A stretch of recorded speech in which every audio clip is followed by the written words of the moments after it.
એ જય ઠાકર અને જય માતાજી ડાયરાને તો કેમ છો મારા કાળજાના કટકા મોજમાં, કારણ કે તમને મોજ કરાવવા માટે હું વિડીયો બનાવું. તો આપણે થઈ ગયા છીએ નાઈ ધોઈને તૈયાર અને આપણે જવાનું છે કાળી રાતે કરોડો રૂપિયા કમાવા, એટલે કે ઓફિસે. તો આપણે આવી ગયા છીએ ઓફિસે ને આ ઓફિસની અંદર એન્ટ્રી કરો એટલે તમને એવી ફિલિંગ આવે કે ગાંડીગીરના હાવજ ને કોઈ પોપટના પાંજરામાં પૂરી દીધા હોય.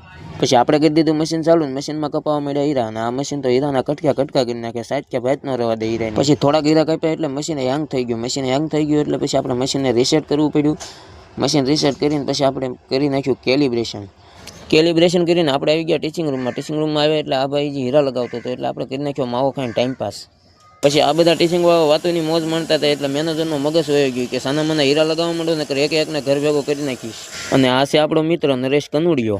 પછી હીરા લાગી ગયા તો આપણે લઈ લીધો લોટ ને આવી ગયા આપણે મશીન આવીને આપણે લોટ કાપવા માંડ્યા. એક લોટ કાપી નાખ્યો એટલે વાગી ગયા 12 એટલે આપણે થઈ ગયો લંચનો ટાઈમ થઈ ગયો એટલે આપણે વાતોની મોજ માણતા કરી લેવી નાસ્તો. આજે આપણે બનાવશું સેવ બતકનું શાક. સેવ બતક બહુ મજા આવે. સેવ બતક.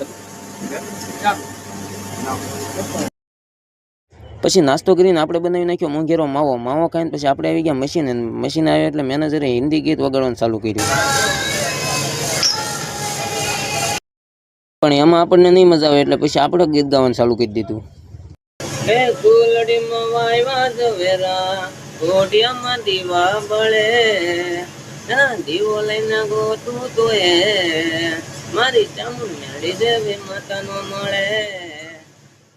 પછી ફરીથી આવી ગયા આપણે ટીચિંગ રૂમમાં લઈ લીધું અને આ ભાઈ તો કઈ કામ જ નથી કરતા, હાવ નવરા બેહી રહેશે. પછી આપણે આવી ગયા મશીન આવીને આપણે બનાવી નાખ્યો માવો ખાઈને